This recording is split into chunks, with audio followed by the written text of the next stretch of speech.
ሰዓት ኦርቶዶክሳዊ ተዋሕዶ ቤተክርስቲያን ቀራንዮ ላይ የምትተከልበት መስቀሉን ቀና ብለን እያየን የተቸነከሩ እጆቹን እግሮቹን በጦር የተወጋ ጎኑን መራቅ የተተፋበት ፊቱን የሸዋግ የተደፋበት ራሱን የተገረፈ ጀርባውን መስቀል በመሸከም የተላጠ የትከሻውን የምናይበት የፍቅሩን ጥልቀት የምንረዳበት የፍቅር ዳርቻው መጨረሻው ምን ሊሆን ይችላል ብሎ ዓለም ለሚመኘው ለሚያየው ለሚጽፍበት የእግዚአብሔር ቀራንዮ ላይ የመጨረሻው የፍቅር ትርጉም የመጨረሻው የፍቅር መደምደሚያ እንዲሆን ነው ብሎ በንግግር በዜማ በጽሑፍ ሳይሆን በተግባር ያሳየበት ሰዓት ነው።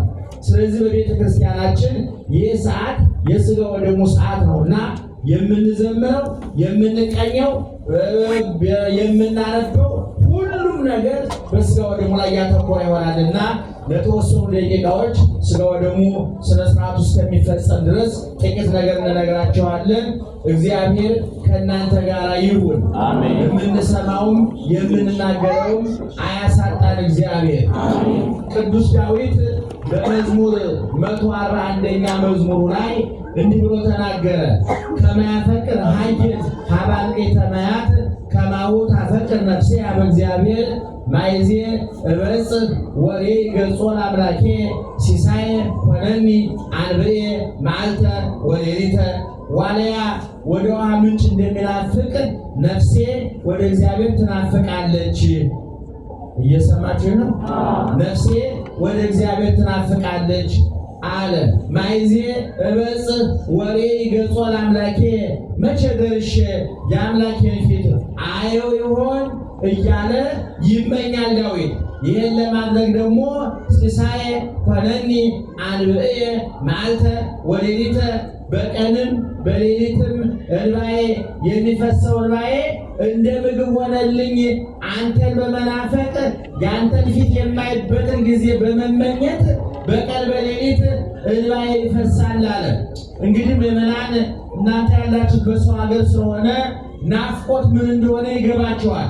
እናት አባት ይናፍቃችኋል፣ ወንድምት ይናፍቃችኋል፣ አጎት አክስት ይናፍቃችኋል፣ ሰፈሩ ይናፍቃችኋል፣ መውጫው መግቢያው ይናፍቃችኋል፣ ውልቱ ገበያው ይናፍቃችኋል፣ የሀገራችሁ አየር ይናፍቃችኋል፣ የሀገራችሁ ምግብ ይናፍቃችኋል። የሰው ልጅ በተለያየ መንገድ የናፍቆት ጥገኛ ነው። ሁሉ ነገር ይናፍቀዋል። ያጣውንና የለመደውን ነገር ሲያጣ ይናፍቀዋል። መናፈቅ ማለት አይቶ ማጣት ነው። መናፈቅ ማለት የለመዱትን ነገር ማጣት ነው። ለመሆኑ የነፍሳችን ናፍቆት ምንድን ነው?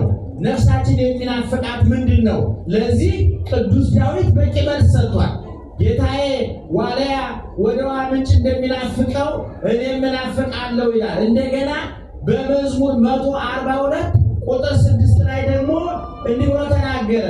ነፍሴ እኔ ከመ ምድረ በዱ ጸማዕተከ፣ ጌታዬ ነፍሴ ምድረ በዳ የደረቀ ምድረ በዳ ሐሩር የበዛበት ምድረ በዳ በፀሐይ የነደደ የተቃጠለ ምድረ በዳ ውሃ እንደሚጠማው ዝናብ እንደሚጠማው ዝናቡ ጠብ ሲል ጥጥት አድርጎ እንደሚያስቀረው ነፍሴ አንተን ተጠማች፣ አንተን ተራበች፣ አንተን ናፈቀች ይላል። ስለዚህ ምዕመናን የነፍሳችን ናፍቆት ምንድን ነው? የጤናችን ናፍቆት ምንድን ነው? የሕይወታችን ናፍቆት ምንድን ነው? ታላቁ ሊቅ ዮሐንስ አፈወርቅ ሰዎች ክርስቲያኖች እግዚአብሔር መፈለግ ያለባቸው ከመ ብእሲ ዘይሐስስ ወልዶ፣ ልጅ የጠፋበት ሰው እንቅልፍ የለውም፣ እረፍት የለውም። እንባው ከዓይኑ እንባ ከልቡ ጭንቀት አይለይም፣ ልጁ ጠፍቶበታልና። ስለዚህ ላይ ዮሐንስ አፈወርቅ እግዚአብሔር ስትፈልገው እንደ ጠፋ ልጅ በስ ስትፈልገው ከመ ብእሲ ዘይሐስስ ወርቆ ዘማሰነ፣ የጠፋበት ወርቅ እንደሚፈልግ ሰው ወርቅ ቢጠፋበት ሽንት ቤት ሳይቀር እጁን ከቶ ያወጣል፣ ምክንያቱም ወርቅ ነውና። ስለዚህ በመከራ ውስጥ ብትኖርም፣ በጭንቀት ውስጥ ብትኖርም፣ በርኩሰት በኃጢአት ውስጥ ብትኖርም፣ በብቸኝነት በተስፋ መቁረጥ ውስጥ ብትሆንም እግዚአብሔር ይናፍቅህ፣ እግዚአብሔር እናፍቀው አለ። የቅዱሳን ናፍቆታቸው ይሄ ነው ምዕመናን፣ ሌላ ጉዳይ የላቸው። ነፍስ ይርባታል፣ ይጠማታል፣ ይበርዳታል፣ መጠለያ ትፈልጋለች። ለዚህ ነው ዘወትር በምንጸልየው ጸሎት የዕለት እንጀራችንን ስጠን በሚለው ሊቃውንት ሲተረጉሙ ነፍስ ይርባታል፣ ይጠማታል፣ እግዚአብሔር ይናፍቃታል። ሀለፈ ነፍሴ ውስተ አድኅኖትከ ጌታዬ ማዳንን ናፈቀኝ፣ ይቅርታ ናፈቀኝ፣ ንስሐ ናፈቀኝ። ከኃጢአት ተለይቼ ወደ ጽድቅ፣ ከርኩሰት ተለይቼ ወደ ቅድስና፣ ከክፋት ተለይቼ ወደ ቅንነት፣ ከጥላቻ ተለይቼ ወደ ፍቅር፣ ከሰውን ከማስቀየም ከቂም ከበቀል ነፃ ወጥቼ አንተ ጋር የምጣበቅበት ጊዜ ናፈቀኝ ይላሉ። ሰዎች ናፈቃቸዋል። ይሄ ነው አባቶቻችን በእሳት ሲነዱ፣ በሰይፍ ሲታረዱ፣ ሲገፈፉ፣ ሲገረፉ፣ ሲንገላቱ መከራውን ከመጤፍ ያልቆጠሩት እግዚአብሔር ስለሚናፍቃቸው ነው። ባህታውያን በገዳም ወድቀው ረሃቡን ጥሙን ታግሰው የገዳሙን ጭንቀት፣ የአራዊትን ድምፅ፣ የሌሊቱን አስጨናቂነት ታግሰው ከዘመን ባዳ ከሀገር ምድረ በዳ መርጠው ወድቀው የኖሩት ማን ስለሚናፍቃቸው ነው? ምዕመናን ንገሩኝ፣ ማን ስለሚናፍቃቸው ነው? እግዚአብሔር ስለሚናፍቃቸው ነው። ስለዚህ በጸሎታችንም ውስጥ ሁሉ ዘወትር እግዚአብሔር ሊናፍቀን ይገባል። አሁን ስጋው እየተሰጠ ነው፣ ደሙ እየተሰጠ ነው፣ ነፍስ እየበላች ነው፣ እየጠጣች ነው። ሕሊና የደረቀ ሕሊና እየለመለመ ነው። የተጠማች ነፍስ እየጠጣች እየረካች ነው። የተራበች ነፍስ እየበላች እየጠገበች ነው። የተራቆተች ነፍስ ክርስቶስን ለብሳ ዕቃኗን ሸፍና እፎይ ብላ እያመሰገነች ነው። እግዚአብሔር ቀራንዮ የወጣው የተቸነከረው፣ የቆሰለው፣ የደማው ያን ሁሉ ዋጋ የከፈለው ነፍሳችን ለማጥገብ ነው። ነፍሳችን ለማጠጣት ነው። ነፍሳችንን ለማብላት ነው። በማቴዎስ ወንጌል ምዕራፍ 4 ላይ ኢየሱስ ክርስቶስ 40 ቀን 40 ሌሊት ከጾመ በኋላ ሰይጣን መጥቶ ድንጋዩን ዳቦ አድርግ ብሎ ጠይቆት ነበር። እንደምታውቁት ኢየሱስ ክርስቶስ ድንጋዩን ዳቦ ማድረግ ለኢየሱስ ክርስቶስ ሊጥ አብኩቶ ዳቦ ከመጋገር በታች ያነሰ ተራ ነገር፣ ትንሽ ነገር ነው። ነገር ግን ድንጋዩን ዳቦ አላደረገለት። ሰው በእንጀራ ብቻ አይኖርም ማለት። ሰው የተለያየ ምግብ ሊበላ ይችላል። የተለያየ መጠጥ ሊጠጣ ይችላል።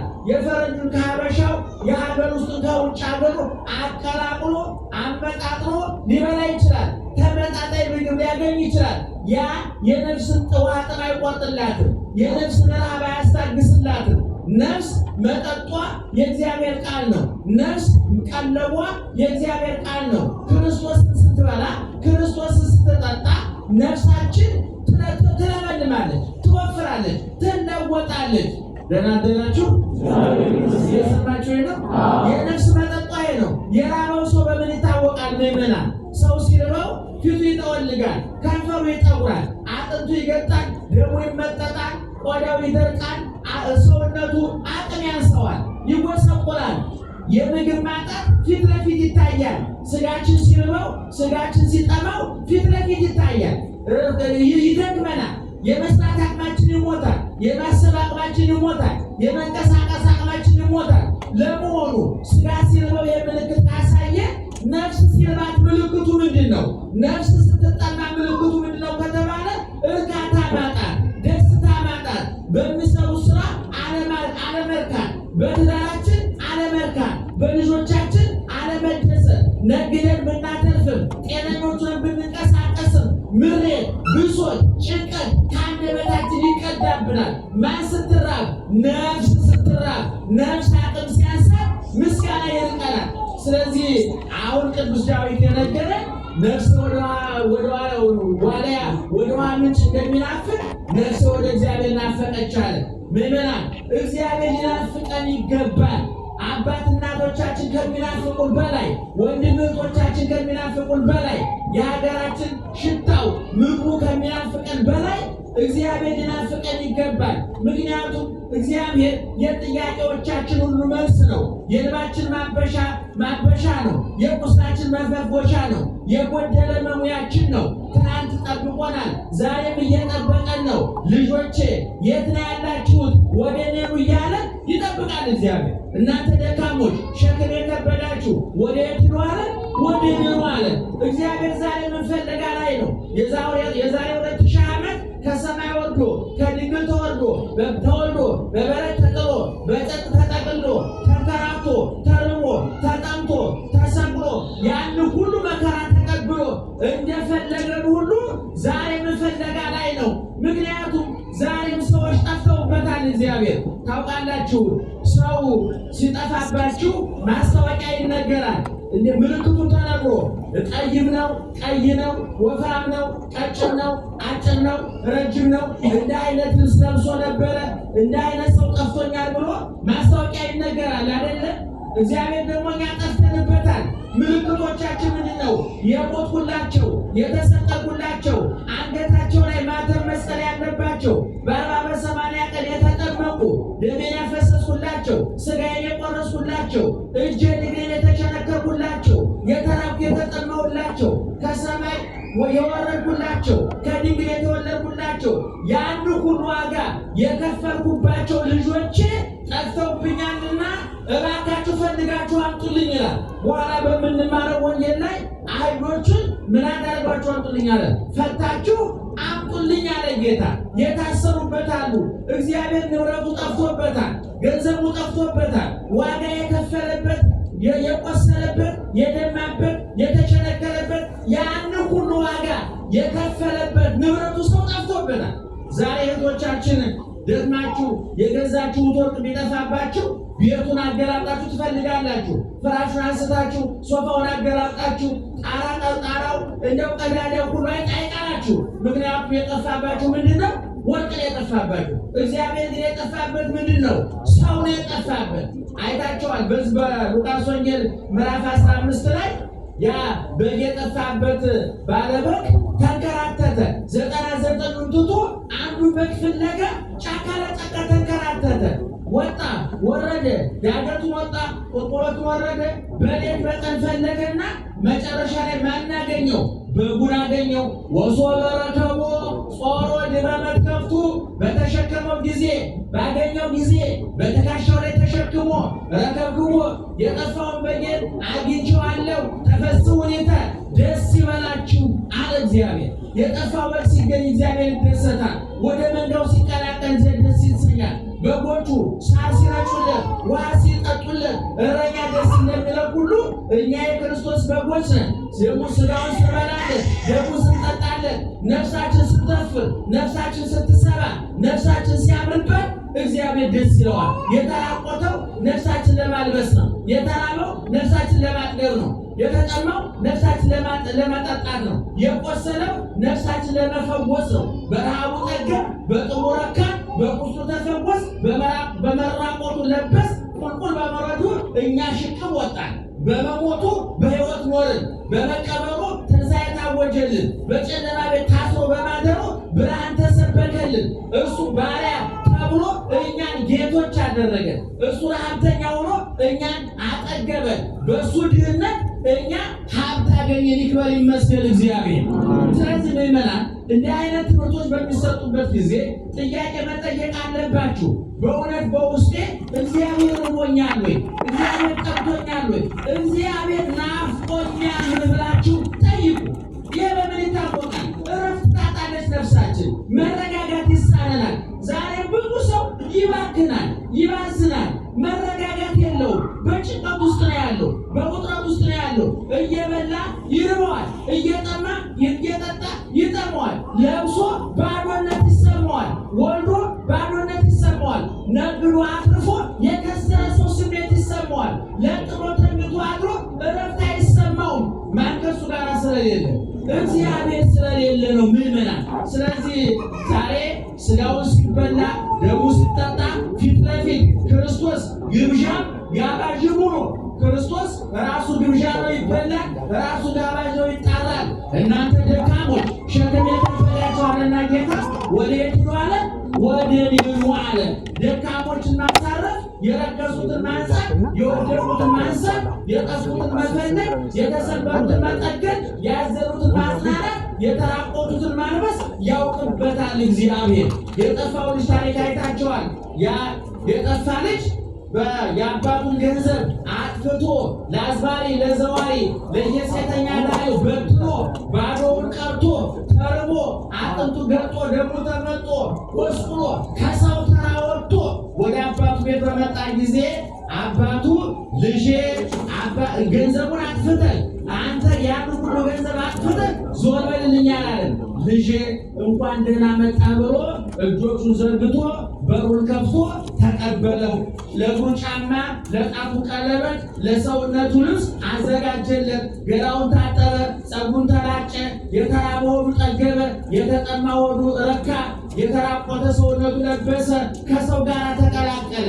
ስለዚህ ያ የልጅ አባት የተባለው እግዚአብሔር ነው። የጠፋነው ልጆቹ እኛ ነን። የነፍሳችን ቀለብ ዛሬ ሰውነታችን ቆሽሾ አልታጠበም። ልብስ የተባለ ልጅነት ሃይማኖት ነው። ጫማ የተባለ ወንጌል ነው። የታረደው ፍሪዳ ቀራንዮ ላይ የተሰዋው ክርስቶስ ነው።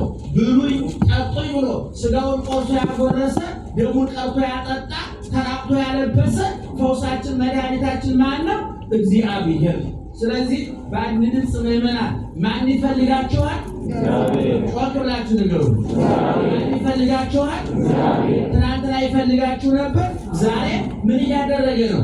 እየፈለገን ነው። በሩ ክፍት ነው። ምዕመናን ተስፋ አትቁረጡ። ዋናው ሰይጣን ሁለት ስራ ይሰራል። ምዕመናን አንደኛ ገፋፍቶ ኃጢአት በማሰራት ከእግዚአብሔር እንድንርቅ በማድረግ ኃጢአቱን አጣፍጦ በማሳየት ቀድሞ በማሳየት ማሩን እሬቱን ማር ጨለማውን ብርሃን ሞቱን ሕይወት አድርጎ ያሳየናል። ኃጢአቱን ከሰራን በኋላ ደግሞ አንተ እኮ እግዚአብሔርን አሳዝናል፣ ካሁን በኋላ ምን ትሰራለህ? እግዚአብሔር ቤት እንዲህ ረክሰህ ቆሽሸህ ጠፍተህ ተበላሽተህ እንዲህ እግዚአብሔር ጋር ምን ትሰራለህ? ለምን ራስህን አታጠፋም ብሎ ሁለት ጊዜ ሰዎችን ይበድላል እግዚአብሔር። ሁለተኛ ሰይጣን ያለንን በማስጠላት የሌለን በማስመኘት ኑሯችን ያበላሸዋል። በሌለን ነገር እቅድ እንድናወጣ በማንለውጠው ነገር ጊዜያችን እንድናጠፋ ያደርጋል ሰይጣን።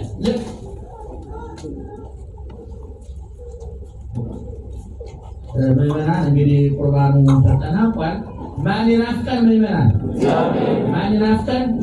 መጨረሻ በኋላ ወንጌሉን እናጠናቀቃለን። ስለወሳን መጠነኛ ነገር እንነግራቸዋለን።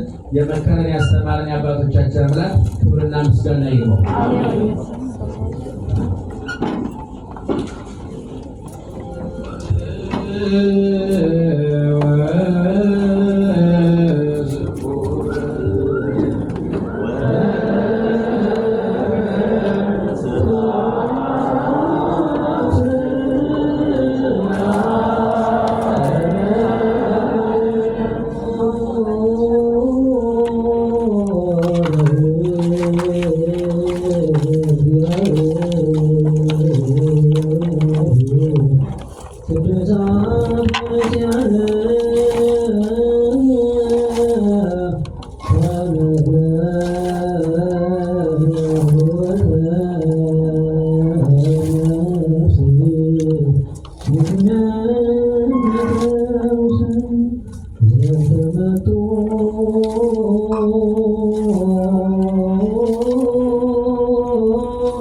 ኢየሱስ ክርስቶስ አባት እግዚአብሔር አሁን ማልዳለን ከመላእክት እግዚአብሔር ይልቅ የሰውን ትሕትና የወደድክ እግዚአብሔር አብርሃም በዛሬው ይልቅ የአዳምን ልጅ የወደድክ አቤቱ ከኢያቡሳዊ ልጅ ከኤልያስ መልክ ይልቅ የዳዊት የመልኩን ግባት የወደድክ ሆይ አምላካችንን ስትሆን ሰውን መውደድ ያለብህ አምላካችን እግዚአብሔር ሆይ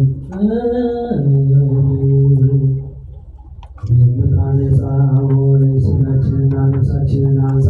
የጌታችንን መድኃኒታችን ኢየሱስ ክርስቶስ አባት ይቅር ባይ አምላክ ሆይ ውሃን ከወይን ጋር ቀላቅለህ ነፍስንም ከእሳት ጋር ውሃን ነፋስንም ከእሳት ጋር ውሃንም ከመሬት ጋር ቀላቅለህ እንዲሁ የእኛንም ድካም ከመለኮት ስም ጋር ጨምር። ዳግመኛ የእኛን መከራ ከመስቀል መከራ ጋር አንድ አድርግ። ወደ አንተ እንለምናለን፣ ወደ አንተ እንማልዳለን፣ ወደ አንተ እንማልዳለን።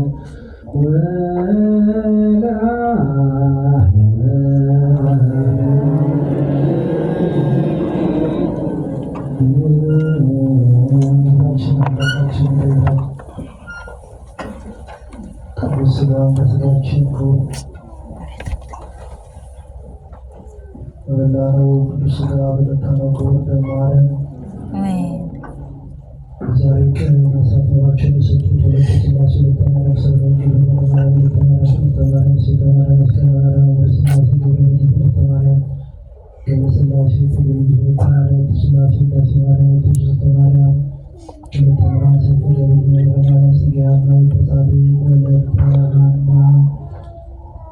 አምላከ ቅዱሳን ባርክልን ጠብቅልን።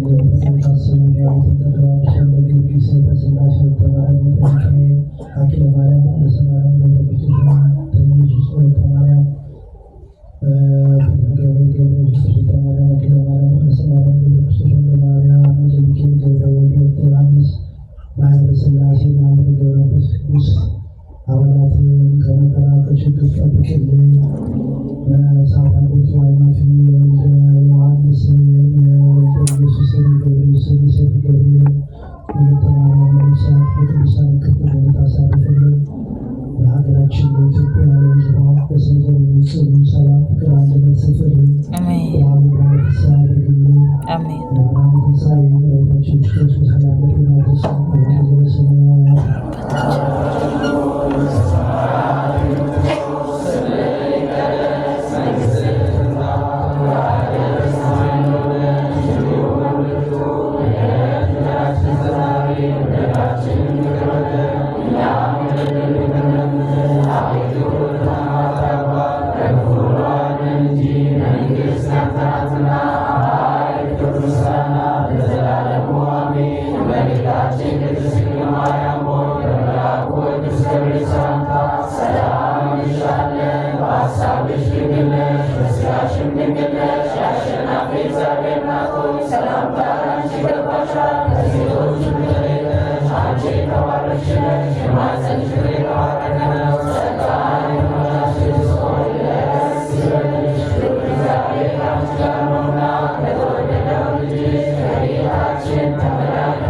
ከኢየሱስ